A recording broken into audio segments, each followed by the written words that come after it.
음의 기운 여성들도 천의 기운을 받아 지혜의 상징으로 자리하고 있기 때문에 머리털을 자르지 않은 것이죠. 지기의 육의 모든 생명체는 에고가 없어요. 나라는 차원의 영혼이 없기 때문에 죽음은 그냥 지수와 풍의 기운으로서 바로 돌아가는 것이고, 하지만 인육을 쓰고 살아가는 인기는 절대 불멸로서 사라질 수 없는 그 무엇이기 때문에 육이 돌아가면, 육이 지수와 풍으로 돌아가면 인육은 저승으로 돌아가 에너지를 충전한 다음에 본줄 찾아 본연에서 일을 하다가 때가 되면 다시 인육을 쓰고 인간의 삶을 살아갑니다. 인간의 삶을 살아갈 때는 주어진 소임을 다하기 위한 것에 있고, 주어진 소임을 다했다면 인육은 썩어서 문드러져야 할 것이기 때문에 어떠한 집착도 둬야 될 이유가 없어요. 인육에 집착을 두면 둘수록 우리는 죽은 자를 숭배하며 살아갈 수밖에 없는 이상 야릇한 문화 속에 살아갑니다. 죽어서 썩어진 육신은 깨끗이 지수화풍으로 어떠한 집착도 주지 말고 돌아가야 돼요. 선천시대, 육건사를 위한 육생시대에는 아직은 육생의 물질 문명이 최고조로 오르기 이전이기 때문에 모든 걸 빌어서 구했고, 빌어서 웬만한 정도는 얻을 수 있기 때문에 조상 신에게까지도 빌어왔었습니다.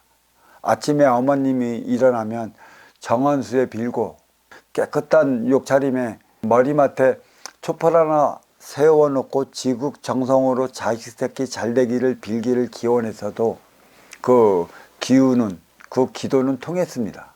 그렇기 때문에 인간에게 있어 이 육신 자체, 조상의 육신 자체를 그리 소중히 여겼던 것이었고, 최소 그 3대까지는 제사를 지냈습니다. 그리고 이 제사 문화가 계속 유지되어 왔고 지키려 했던 집단은 어디냐면 하층도 아니고 중층도 아니고 최상층의 집안일수록 더더욱 엄격하게 지내져 있어요. 그게 거의 정령 내부 사대부 집안일수록 조상에 대한 얘기, 죽은 자에 대한 예의를 다했기 때문에 이 장려 문화, 풍수지리로 인해 음택을 찾아 배사, 님수, 기타 등등의 여건을 찾아 명당을 찾기에 급급했고, 사실 그 육생살이 육생시대에는 명당의 조건이 맞아떨어지면 발복을 했습니다.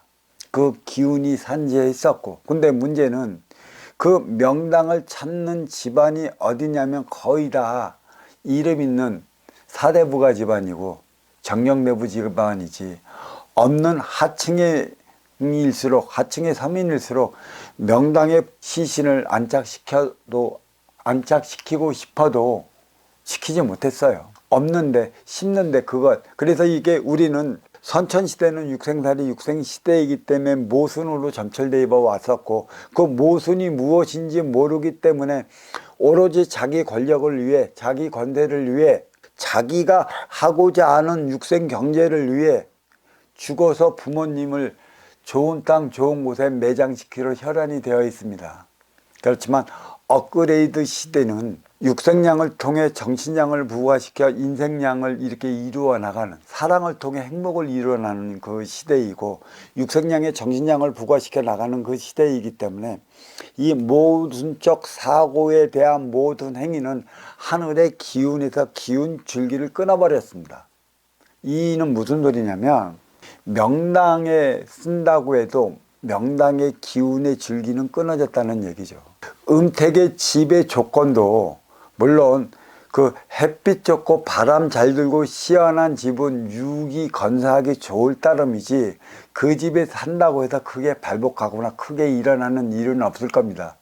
다시 말해 지리 도법 같은 그런 술수는 통하지 않는 시대가 이제 그 인생살이 후천시대에 돌아했다는 것이고, 결국은 뭐냐면 이제는 매장 문화부터 우리의 삶을 돌이켜 봐야 할 때가 왔다라는 것이에요. 산천에 넘어가는 것은 그 묘지입니다. 인간들이 살 곳이 없는데도 불구하고 계속 묘지만 늘어가는 것이죠. 왜? 선대에서 그렇게 해왔고 아버지 때에서 그렇게 해왔기 때문에 자식들도 그렇게 해야 한다는 인식이 고착되어 있었고, 쉽사리 화장을 시킨다거나 하는 행위를 하지 못하고 있어요. 겁에 질리고. 그러한 생활을 했기 때문에 자식들이 사업을 하거나 사회활동을 하다가도 잘못되면 묘지를 잘못 써서 그렇지 않은가? 매장을 잘못해서 그렇지 않은가? 혹은 아버지 어머니를 우리가 매장을 시키기보다 화장을 시켜서 화근이 된 게 아닌가라는 자기 생각적 차원의 계산적 모순으로 일으키는 현상들이 아직까지 줄비합니다. 그리고 성묘를 통해 묘지에 제사 지내는 것도 1년에 한두 번 찾아가서 움직이는 것도 마지못해 가던 이들이 태반입니다. 안 찾아가면 자신에게 불이익이 떨어지지 않나 싶어 하는 것이고, 안 찾아가고 잘못된 일이 벌어지면 안 찾아가서 잘못된 일이 벌어져서 그런 게 아닌가라는 자기 생각에 빠지는 거고, 잘못되면 묘지탈이 일어나지 않나, 산소탈이 일어나지 않나, 기타 등등의 자기 고착된 사고의 고에 걸려 들으면서도 이 묘지는 쉽사리 건들질 못해요. 사후세계 차원을 안다 하나 사후세계 질서가 어떻게 되고 위계가 어떻게 되고 어떻게 돌아가는지를 모르기 때문에 일련의 상황들이 그리 벌어지고 있는 것입니다. 이것을 안다면 우리는 장묘 문화를 우리는 다시 한번 생각을 해봐야 돼요. 인기가 인육을 쓰고 인간으로 살아갈 때 필요한 게 인육이지, 인육을 다 썼으면 썩어 문드러질 것이고 지수화펑 없는 곳으로 돌아갈 것인데, 이 영혼은 돌아갈 곳은 본유를 찾아 본연의 행위를 다하면 되는데, 육신에 집착하면 아무것도 하지 못한다는 사실을 알아야 하는데, 이러한 사실을 알아서 깨우쳐 주는 이가 없어요. 천노를 한다, 잘못하면 제도를 한다. 어떤 곳에서는 생전예수제까지 하는 곳이 있다 들었습니다. 이 생전예수제는 면죄부를 파는 것과 똑같아요. 살아서 자기의 죄값을 치르기 위한 어떤 행위를 한다는데, 아직까지도 생전예수제까지 하는 이들이 있다면 우리는 장묘 문화가 머무를 수밖에 없어요. 어디에?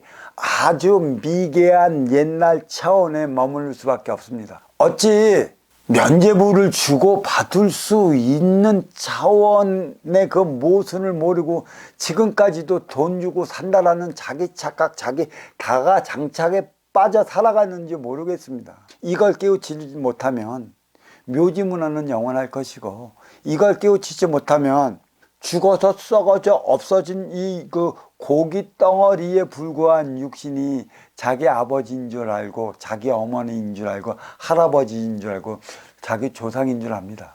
육신에 대한 집착을 버려버리게 해야 영혼은 자기 본주를 찾아 본연의 행위를 다하게 되어 있어요. 두려운 것이죠. 내 삶이 잘못되면. 그러면서도 우리는 제사 때나 언제 가보면 자식들이 그러죠. 아이고 누구 아픈데 어머님, 아버님, 우리 누구 아프니 아프지 않게 좀 해주십시오 하고 아버지 어머니한테도 빌어요. 이런 한심한 행태를 계속 벌이고 있는데, 그러면서도 제사 때 되면 가니 안 가니, 명절 때 가면 힘드니 안 가니, 그런 행위만 그렇게 해대고 있고, 내가 잘못되면 조상 탓, 잘나면 자기 탓이라고, 이러한 모순적 현실을 지금 되돌아보는 이들이 없습니다. 매장하는 것도 가족의 합의를 위해 이끌어내는 것도 있고, 화장하는 것도 가족의 합의를 위해 이끌어내는 것도 있어요. 왜 매장을 하고 왜 화장을 할까요? 자기가 지키지 못할 것 같으면 하지 마세요. 이 세상은 인간으로 태어나 사람으로 승화되어 사람들과 사람끼리 살아가기 위한 세상이지, 죽은 자를 떠받들으면서 죽을 때까지 죽은 자를 위해 살아가는 곳이 아니라는 것을 명심하셔야 됩니다. 신앙이 종교로 승화하지 못한 이유가 여기에 있어요. 신을 흠모하는 신앙에 발이 묶여 있기 때문에 이 매장 문화로 인해 제사를 중요시하는 거고, 이 매장 문화로 인해 화장하는 것을 금기시하고 있습니다. 이거 엄청난 겁니다. 사람이 살아가는 것은 삼남한상 이승이요, 저승이 머무는 곳은 삼천내천 세계라는 사실을 알아야 하는 것이죠. 어떻게 우리가 매장을 하고 매장된 걸 파멸을 어떻게 해야 하는가, 화장할 때는 어떤 법을 써야 하고 어떻게 해 나가야 하는가, 이 문제는 점차 이후에 밝혀야 할 문제지만 사람들과 사람답게 살아가지 못하면 나는 어려워진다는 사실을 알아야 합니다. 하나님이, 신들이 어떠한 이유도 없이 나를 어렵게 만들까요? 지극정성 조상을 모시는 이들이 왜 어려워지는지를 우리는 돌이켜봐야 합니다. 왜 어려워질까요? 왜 힘들어질까요? 왜 그들의 삶은 갈수록 피폐해지느냐, 이겁니다. 그 행위가 맞는다면, 너의 행위가 진정 지극정성으로 죽은 자에 대한 예의고 진정한 초라면 너는 어렵지 않습니다. 나는 행복해야 되는데 그런 이들일수록 그러한 제사 문화, 매장 문화에 얽매여 있는 가정일수록 명절날이건 제삿날이건 싸웁니다. 누구와 누구끼리? 형제와 형제끼리. 그것도 네 잘났니 내 잘났니. 그 이유, 그게 아니라는 사실에 대한 표적을 주어졌다는 걸 알면 우리는 지금까지 해왔던 장묘 문화의 생각의 틀을 완전히 바뀌어야 합니다. 이걸 바뀌지 않고서는 명절날에 만나면 식구들끼리 안 삽니다.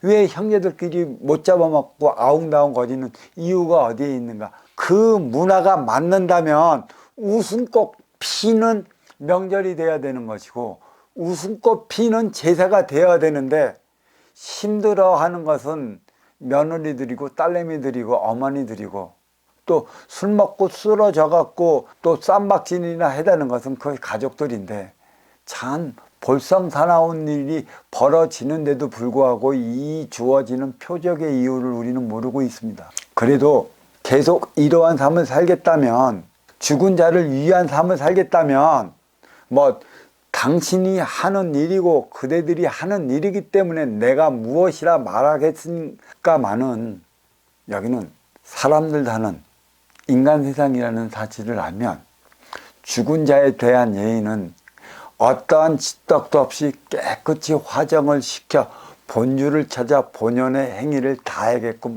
하는 것에 있다는 사실을 알아야 할 것입니다. 얽매이면 못 삽니다.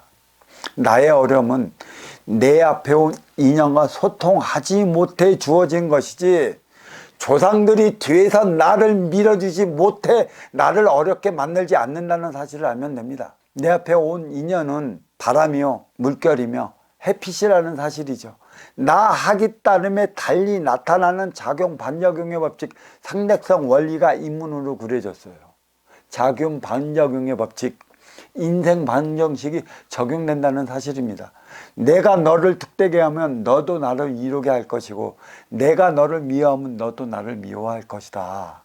과연 이로움은 이로운 자가 먼저 주고, 그 이로움을 받은 아쉬운 자는 그에 대한 고마운 행위를 할 것인데, 이 행위를 다하지 못한 내가 어려워지고 괴로워지고 고통스럽게 살아가는 것인데도 불구하고 모든 걸 신에게 돌리고 신이 나를 어렵게 만들었다는 식으로 자기 각에서 깨어나지 못한다면 영원히 그대는 그 삶에서 벗어나지 못하고 영원히 그대는 조상 탓이나 하고 남 탓이나 하며 살아갈 것입니다. 자, 여기까지 하겠습니다.